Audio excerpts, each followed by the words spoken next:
They're the notes, right? That's the third and the fifth. And the root, that's the three first notes she uses. Then she goes to the next chord. Okay, third of that chord to the root of the next chord. Okay, so those root, third and fifth, they sound very pop, you know, they're very pop. Whereas that second, that's a bit more sort of jazz, you know, a bit more complex, all right? And that's what we've talked about here, okay? It makes it feel more settled, all right? And it's interesting because if you go through the lyrics, that's the point in the song where she's gaining more resolve, you know? She's sort of standing up for herself a little bit more, okay? Like in the verse, she's like, I know you lied is one of the lyrics, you know? You weren't travelling and all this. But then she wants you to listen to it. Exactly. Exactly. Resolves and she starts like, right, do you know what? I'm not taking this. I'm going to go to the third and the fifth. That's what I'm going to do. So, let's move on to the chorus, alright? Then she's got this little leading bit. It's the same chords, but they're lengthened out. It's just got the illusion of like a pause waiting for that chorus to drop in, right? So, what then happens is the chorus. And actually, the chorus harmony, you could argue, is the same as the verse. It's the same chords, it just starts in a different place. So I said to you that that famous chord pattern was 1, 5, 6, 4, right? And if you look halfway through is the 1, then the 5, then the 6, then the 4, right?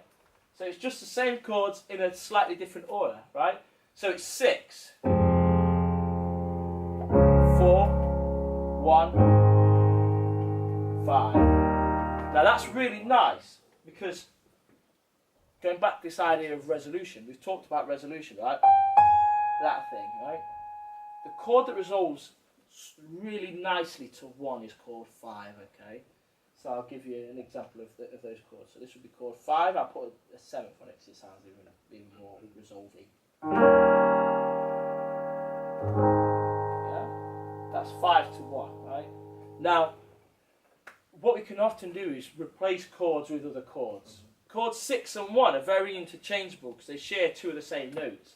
So what happens here is at the end of the pattern it goes to 5 and it resolves to the 6, right? Okay? It's very similar to that, but it's just a little bit darker, right? Okay.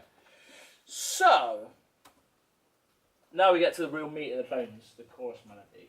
I'm always going to place a lot of importance on the chorus melody when I do these things because if you've got a good chorus melody, you're 90% of the way to get a good sound. Maybe not 90, maybe like 80. But it's a good start, put it that way, alright? So you can separate the chorus into 3 key lines. And each of those lines, you can separate that further into like 3 little phrases, okay? And the melody often returns to the root of the scale. So we've got the root of the chord, that's moving around all the time because the chords change. We've got the root of the scale, which is like the most secure note in all of this piece, right? Which is this. And the chorus starts by going, returning to that root twice, okay? It's constantly grounding it in harmony, okay? It's got a great repetition, a great amount of repetition, a great amount of variation. So here's the lyrics. I'm going to just try and find the chorus real quick on here. And we'll listen to it once and then I'll show you how it works. So this is the pre-chorus. It's just hit the 1 minute mark, but not the chorus yet. So maybe that's the floor. You're gonna break this happy home. You say you need time on your own. But who is she and what she wants? Oh, I bet on you. About 1 minute 30 the chorus is going to come in. So that's quite long. Right, here we go. I bet that say it's only I find somebody else. No, I don't want it back. Oh, you want you back. And all to myself.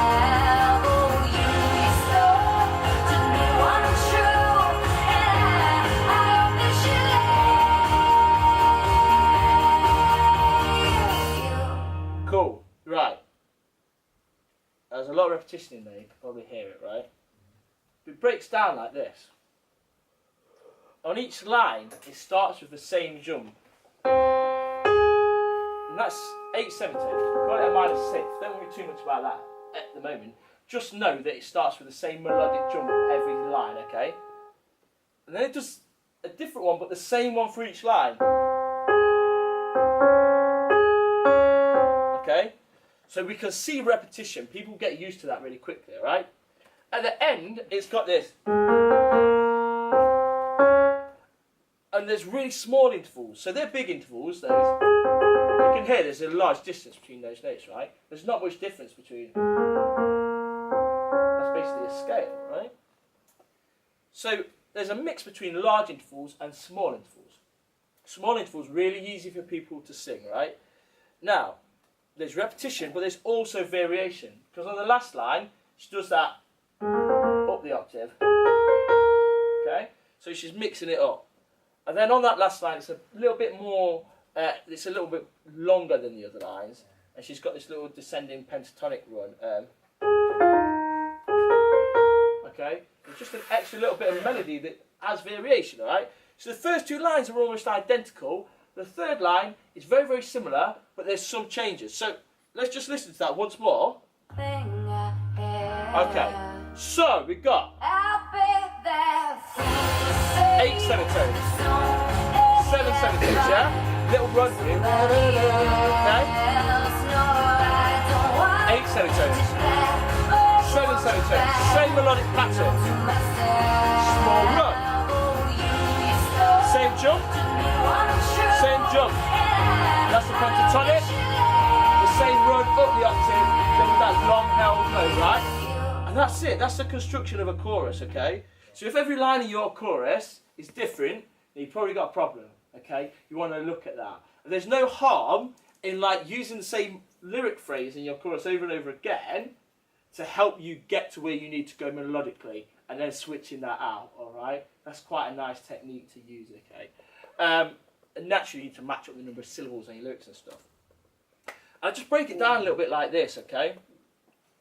Large intervals really stand out, and people will like respond to them. They won't necessarily be able to recall exactly what the jump was or how the pitch was, right?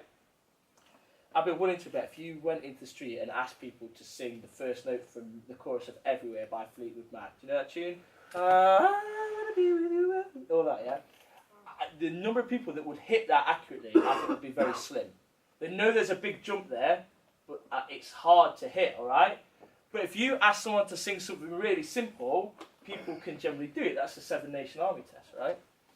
So large intervals, they'll stand out. Use them in bits and bobs. Use them infrequently, right? Small interval runs, easy for people to remember to sing along with, right? Use that all the time. Don't have any qualms about using that. That Lana Del Rey song, it had that, when it leapt up to the high, young and in love, big interval jump. The rest of it, really small. Really small. Don't be afraid of that. So that's these two, the pentatonic run and the small interval run. Now, the first three, the blue, the yellow, the purple, they're all repeated a lot, right? So that's really useful when you're writing a memorable melody. Use it throughout a song in various ways, all right?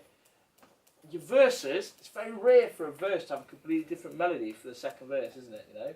Make little changes, you know? Put a little ad-lib in it. Go higher on one note than you did in the last verse. But don't just scrap it and rewrite it again, because it will throw people out of the song. But use that in conjunction with variation, all right? Add new elements. Mix up the old elements. That's why a bridge can be such a refreshing thing.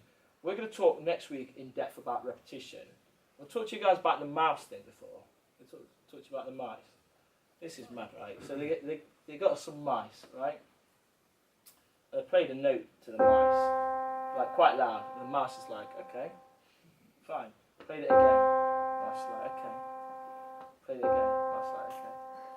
Played it again, and the mouse just did not. He's fed up with that note. He's had too many C's at this point, right? So they went, okay, give him a different note. And I was like, yeah, okay, I've never heard that one before. And then they went back to the old note, and suddenly the mouse was interested again, right?